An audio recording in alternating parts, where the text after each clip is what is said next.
जय माँ दुर्गा। चौथा अध्याय। सिद्धि की इच्छा रखने वाले पुरुष जिनकी सेवा करते हैं तथा देवता जिन्हें सब ओर से घेरे रहते हैं, उन जया नाम वाली दुर्गा देवी का ध्यान करें। उनके श्री अंगों की आभा काले मेघ के समान श्याम है। वे अपने कटाक्षों से शत्रु समूह को भय प्रदान करती हैं।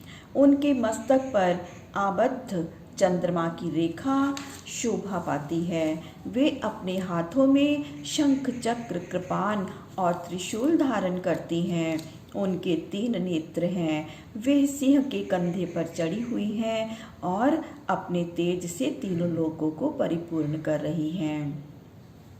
ऋषि कहते हैं कि अत्यंत पराक्रमी दुरात्मा महिषासुर तथा उसकी दैत्य सेना के देवी के हाथ से मारे जाने पर इंद्र आदि देवता प्रणाम के लिए गर्दन तथा कंधे झुकाकर उन भगवती दुर्गा का उत्तम वचनों द्वारा स्तवन करने लगे।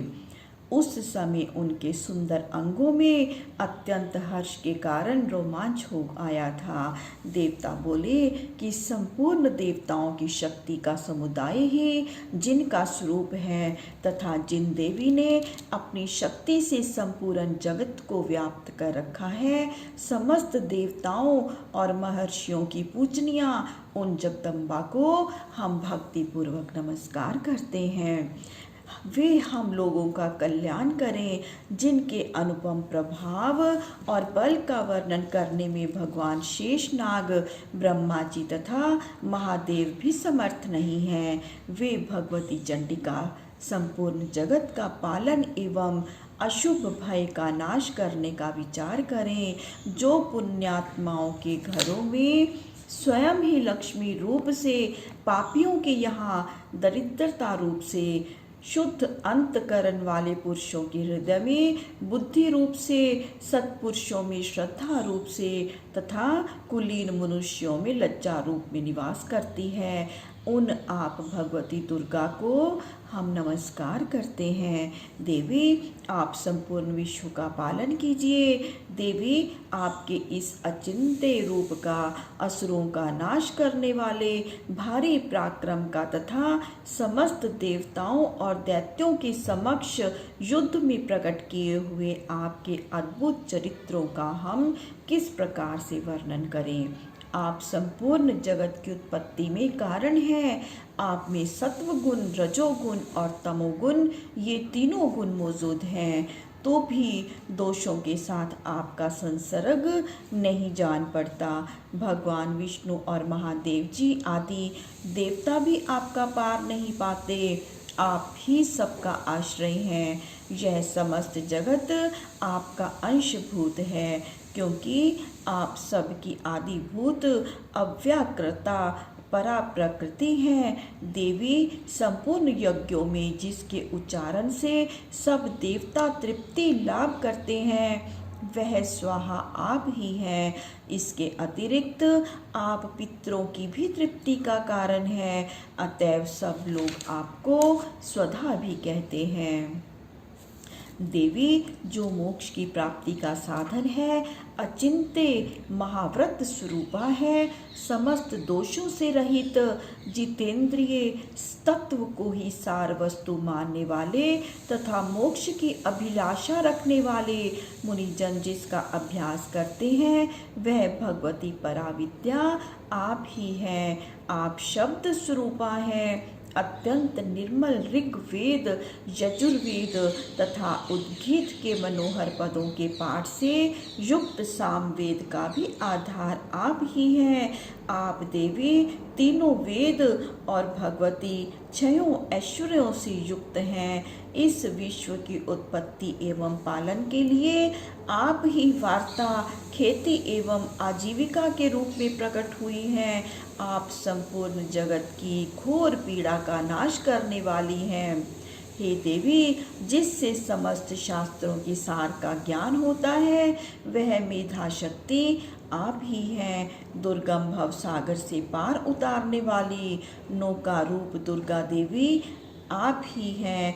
आपकी कहीं भी आसक्ति नहीं है।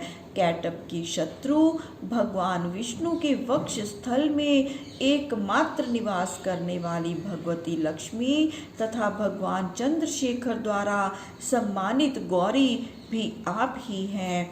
आपका मुख मंद मुस्कान से सुशोभित है, निर्मल पूर्ण चंद्रमा के बिंब का अनुकरण करने वाला और उत्तम सुवर्ण की मनोहर कांति से कमनीय है। तो भी उसे देखकर महिषासुर को क्रोध हुआ और सहसा उसने उस पर प्रहार कर दिया।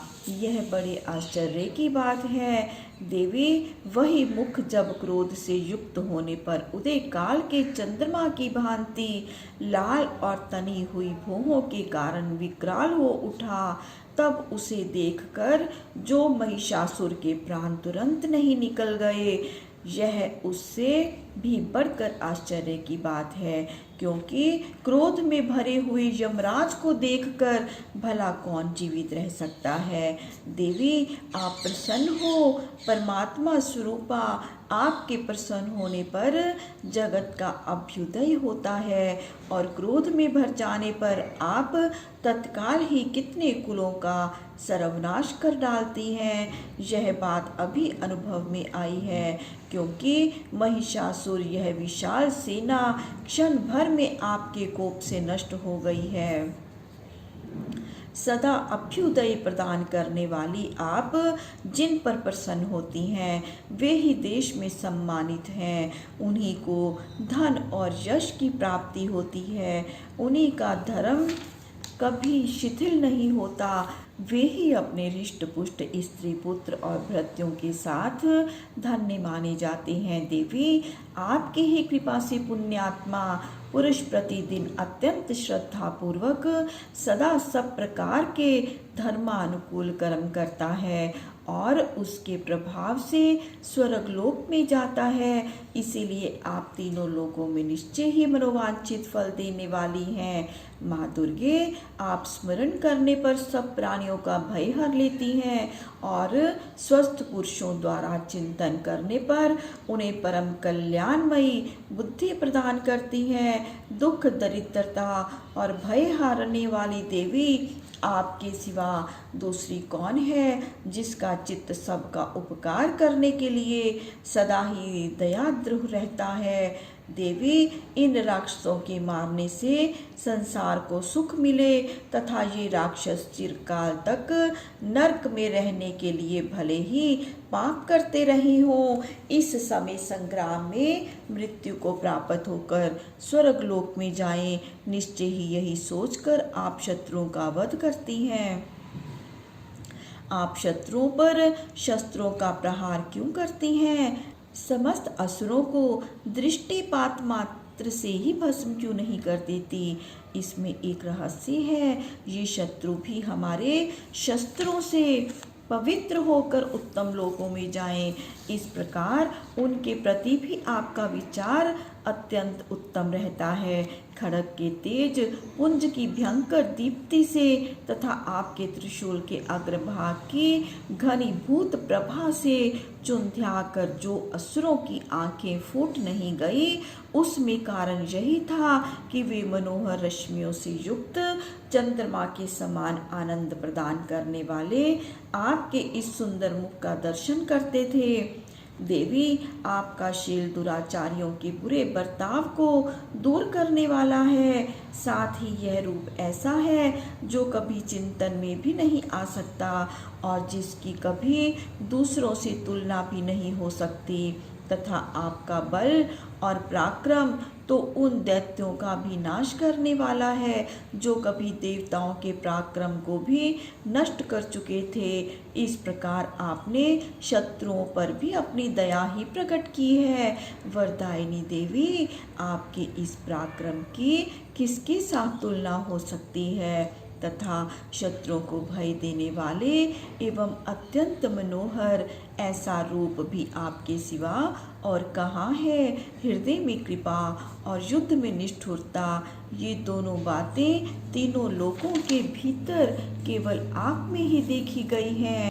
माते आपने शत्रु का नाश करके इस समस्त त्रिलोकी की रक्षा की है। उन शत्रुओं को भी युद्ध भूमि में मारकर स्वर्गलोक पहुंचाया है तथा उन दैत्यों से प्राप्त होने वाले हम लोगों के भय को दूर किया है तथा उन्मत्त दैत्यों से प्राप्त होने वाले हम लोगों के भय को दूर किया है। आपको हमारा नमस्कार है। देवी, आप शूल से हमारी रक्षा करें। अंबिके, आप खड्ग से भी हमारी रक्षा करें तथा घंटा की ध्वनि और धनुष के टंकार से भी हम लोगों की रक्षा करें। चंडिके, पूर्व, पश्चिम और दक्षिण दिशा में आप हमारी रक्षा करें। तीनों लोकों में आपके जो परम सुंदर एवं अत्यंत भयंकर रूप विचरते हैं उनके द्वारा भी आप हमारी तथा इस भूलोक की रक्षा करें। अंबिके, आपके कर पल्लवों में शोभा पाने वाले खड्ग, शूल और गदा आदि जो जो अस्त्र हों उन सब के द्वारा आप सब ओर से हम लोगों की रक्षा करें। ऋषि कहते हैं कि इस प्रकार जब देवताओं ने जगन माता दुर्गा की स्तुति की और नंदन वन के दिव्य पुष्पों एवं गंध चंदन आदि के द्वारा उनका पूजन किया, फिर सब ने मिलकर जब भक्ति पूर्वक दिव्य धूपों की सुगंध निवेदन की, तब देवी ने प्रसन्न वदन होकर प्रणाम करते हुए सब देवताओं से कहा। देवी बोली कि देवताओं, तुम सब लोग मुझसे जिस वस्तु की अभिलाषा रखते हो उसे मांगो। देवता बोले, भगवती ने हमारी सब इच्छा पूर्ण कर दी, अब कुछ भी बाकी नहीं है, क्योंकि हमारा यह शत्रु महिषासुर मारा गया। महेश्वरी, इतने पर भी यदि आप हमें और वर देना चाहती हैं तो हम जब जब आपका स्मरण करें तब तब आप दर्शन देकर हम लोगों के महान संकट दूर कर दिया करें तथा प्रसन्न मुखी अंबिके, जो मनुष्य इन स्तोत्रों द्वारा आपकी स्तुति करे उसे वित्त, समृद्धि और वैभव देने के साथ ही उसकी धन और स्त्री आदि संपत्ति को भी बढ़ाने के लिए आप सदा हम पर प्रसन्न रहें। ऋषि कहते हैं कि राजन, देवताओं ने जब अपने तथा जगत के कल्याण के लिए भद्रकाली देवी को इस प्रकार से प्रसन्न किया, तब वे तथास्तु कहकर वहीं अंतर ध्यान हो गई। भूपाल, इस प्रकार पूर्व काल में तीनों लोकों का हित चाहने वाली देवी जिस प्रकार देवताओं के शरीरों से प्रकट हुई थी वह सब कथा मैंने कह सुनाई। अब पुनः देवताओं का उपकार करने वाली वे देवी दुष्ट दैत्यों तथा शुंभ निशुंभ का वध करने एवं सब लोगों की रक्षा करने के लिए गौरी देवी के शरीर से जिस प्रकार प्रकट हुई थी वह सब प्रसंग मेरे मुँह से सुनो, मैं उसका तुमसे यथावत वर्णन करता हूँ। बोली श्री दुर्गा माता की जय। माता रानी सब पर अपनी कृपा बरसाएं। जय माता की।